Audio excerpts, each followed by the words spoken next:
రెగ్యులర్గా చేసుకునే ఆమ్లెట్లా కాకుండా ఒక్కసారి ఈ ఆమ్లెట్ కర్రీ ట్రై చేసి చూడండి. అన్నంలోకి కూర కూడా అవసరం లేదు, అంత బాగుంటుంది. మరి రెసిపీ చెప్తాను, వీడియో సేవ్ చేసి పెట్టుకోండి.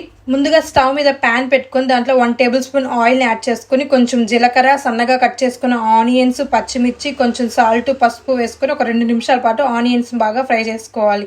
ఆనియన్స్ ఫ్రై అయ్యాక అల్లం వెల్లుల్లి పేస్ట్ కూడా వేసుకొని పచ్చి వాసన పోయేంత వరకు ఫ్రై చేసుకోవాలి. పచ్చి వాసన పోయాక సన్నగా కట్ చేసుకున్న టమాటోస్ కూడా యాడ్ చేసుకుని ఒక 5 నిమిషాల పాటు బాగా మగ్గించుకోవాలి. ఇప్పుడు ఇందులో 1 టేబుల్ స్పూన్ కారం, ధనియాల పొడి కూడా వేసుకొని బాగా మిక్స్ చేసుకుని లో ఫ్లేమ్ లో పెట్టుకుని ఒక 5 మినిట్స్ పాటు కుక్ చేసుకోవాలి. ఇప్పుడు ఒక బౌల్ లోకి 3 ఎగ్స్ తీసుకొని అందులో కొంచెం మిరియాల పొడి, సాల్ట్ వేసుకుని బాగా బీట్ చేసుకోండి. మగ్గుతున్న కర్రీ మీద మొత్తం స్ప్రెడ్ అయ్యేలా పోసుకొని మూత పెట్టేసుకొని ఒక 5 మినిట్స్ పాటు 2 వైపులా ఫ్రై చేసుకున్నామంటే ఆమ్లెట్ కర్రీ అయితే రెడీ అయిపోతుంది. టేస్ట్ అయితే చాలా బాగుంటుంది. ఇలా మధ్యలో కట్ చేసుకుని అన్నంలో కలుపుకొని తింటే ఉంటుంది టేస్ట్, సూపర్ ఉంటుంది. మరి మీరు కూడా ఈ రెసిపీని ట్రై చేసి ఎలా వచ్చిందో కమెంట్ సెక్షన్ లో కమెంట్ చేసేయండి.